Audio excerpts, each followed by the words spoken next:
পড়ছি ধৃতি সেন শর্মা। বিশেষ খবর হলো, রাজস্থানে খুনের ঘটনায় সল্টলেক থেকে আজ 3 দুষ্কৃতীকে গ্রেপ্তার করা হয়েছে। চতুর্থ জনের খোঁজে তল্লাশি চলেছে। সারদা চিটফান্ড মামলায় সুপ্রিম কোর্ট রাজ্য পুলিশের মহানির্দেশক রাজীব কুমারের আগাম জামিন বহাল রেখেছে। পশ্চিমবঙ্গের শিশু কন্যারাও সুরক্ষিত নয় বলে রাজ্যপাল সিভি আনন্দ বোস মন্তব্য করেছেন। নিউ টাউন কলকাতা উন্নয়ন কর্তৃপক্ষ এনকেডি এর নতুন চেয়ারম্যান হলেন শোভন চট্টোপাধ্যায়। কালী পুজো, দীপাবলি ও ছট পুজোতে সুপ্রিম কোর্ট, কলকাতা হাইকোর্ট ও পরিবেশ দূষণ নিয়ন্ত্রণ পর্ষদের নির্দেশ মেনে নিষিদ্ধ শব্দবাজি যাতে কোনোভাবেই না পোড়ানো হয়, রাজ্য সরকার সব জেলা প্রশাসনকে তা নিশ্চিত করতে বলেছে। ইডেনে 4 দিনের রঞ্জি ট্রফি ক্রিকেট ম্যাচে তৃতীয় দিনের শেষে উত্তরাখণ্ড বাংলার বিরুদ্ধে 55 রানে এগিয়ে। আসছে বিস্তারিত খবরে। রাজস্থানে একটি খুনের ঘটনায় সল্টলেক থেকে ধৃত 3 দুষ্কৃতীকে আজ শিয়ালদা আদালতে তোলা হয়। তাদের 5 দিনের ট্রানজিট রিমান্ডের নির্দেশ দেওয়া হয়েছে। রাজস্থান পুলিশ এরপর তাদের সেখানে নিয়ে গিয়ে জিজ্ঞাসাবাদ করবে। উল্লেখ্য, গত 7ই অক্টোবর রাজস্থানের কুচমানে এক ব্যবসায়ীকে গুলি করে খুনের ঘটনায় জড়িত ছিল গুজরাটের 4 দুষ্কৃতী। সম্প্রতি তারা কলকাতায় আশ্রয় নেয়।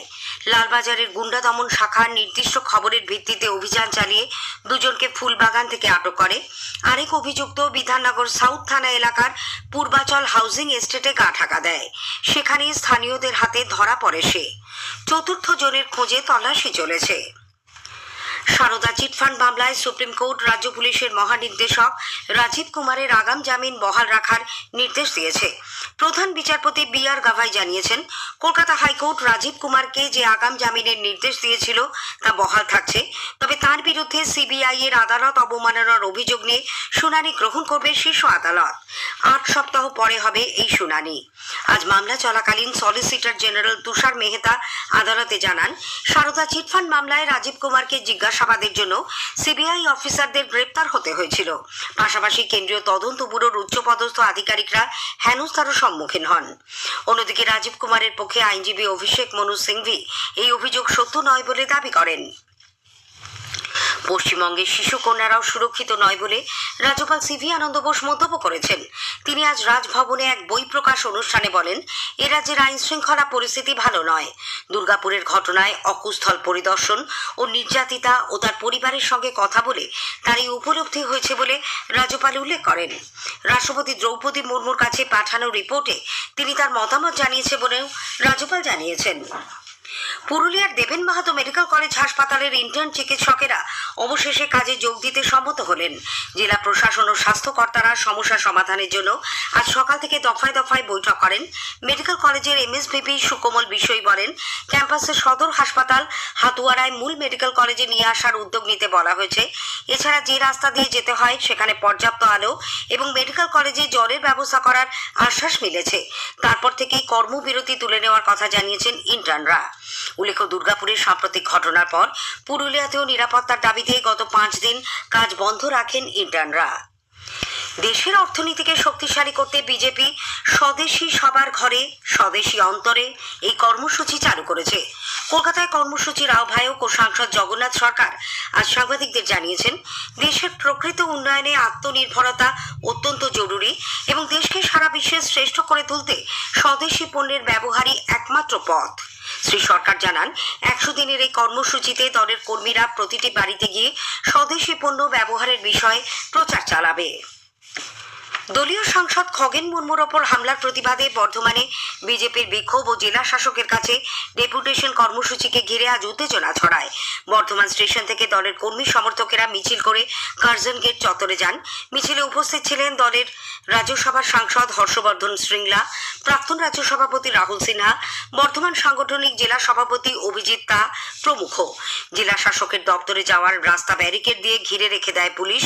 মিছিল ব্যারিকেডের কাছে আসতেই পুলিশ বাধা দিলে তাদের সঙ্গে ধস্তাধস্তি বাঁধে। সাময়িক উত্তেজনারও সৃষ্টি হয়। নিউ টাউন কলকাতা উন্নয়ন কর্তৃপক্ষ এনকেডি এর নতুন চেয়ারম্যান হলেন শোভন চট্টোপাধ্যায়। কলকাতার প্রাক্তন মেয়র তথা রাজ্যের প্রাক্তন মন্ত্রী শোভন চট্টোপাধ্যায়কে নিয়োগ করার আগে এই পদে ছিলেন রাজ্যের প্রাক্তন মুখ্য সচিব তথা মুখ্যমন্ত্রীর মুখ্য উপদেষ্টা আলাপন বন্দ্যোপাধ্যায়।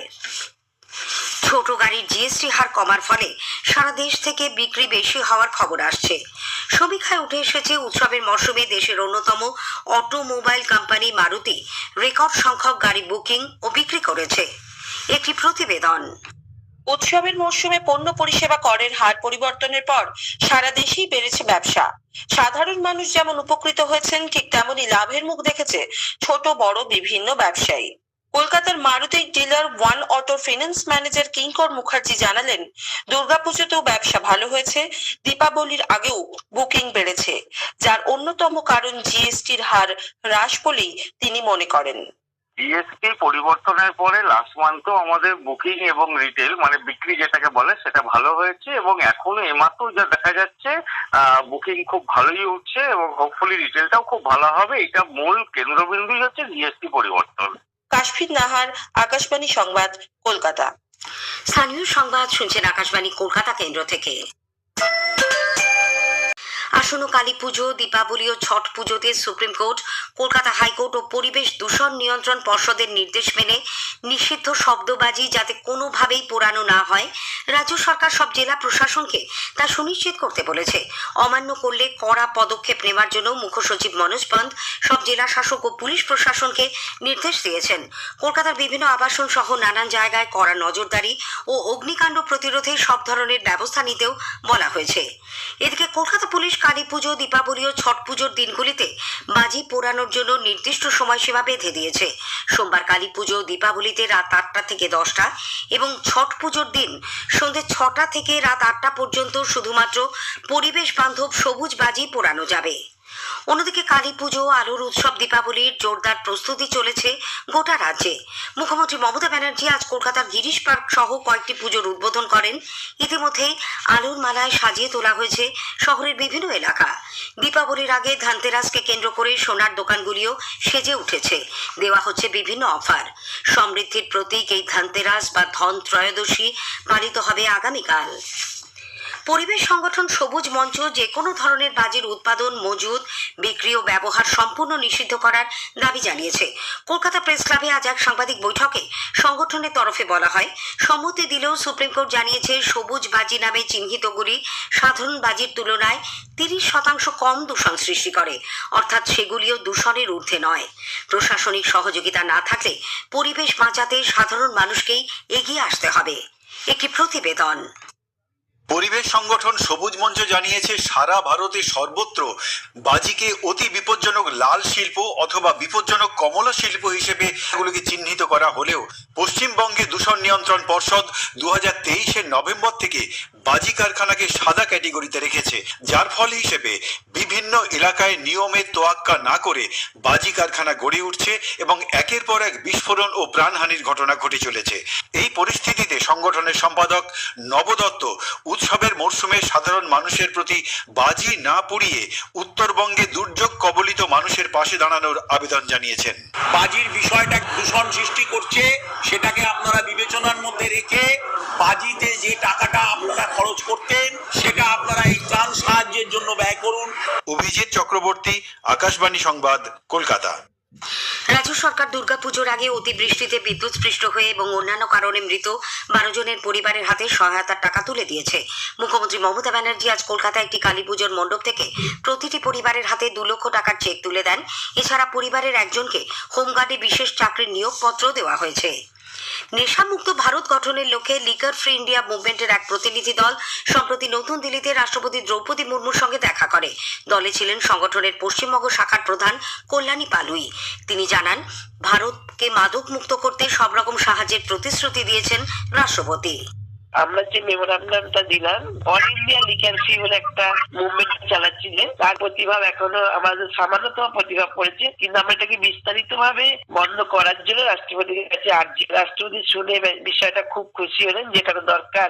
দেশে যেভাবে ক্ষতি হচ্ছে, যেভাবে যুব সমাজ রয়ে যাচ্ছে, উনি নিজেও বললেন ওরা এই কথাটা, যে যেভাবে যুব সমাজ নষ্ট হয়ে যাচ্ছে এই আন্দোলনটা আমাদের খুবই দরকার। যেটা মেন উনি দিলেন যে আমি প্রত্যেক মুখ্যমন্ত্রীর সঙ্গে কথা বলবো, আমি প্রধানমন্ত্রীর সঙ্গে এই বিষয়টা নিয়ে কথা বলবো, আমি 100% চেষ্টা করে যাব আপনাদের এই মুভমেন্টে কাজটা করে যাতে সাকসেসফুল হন।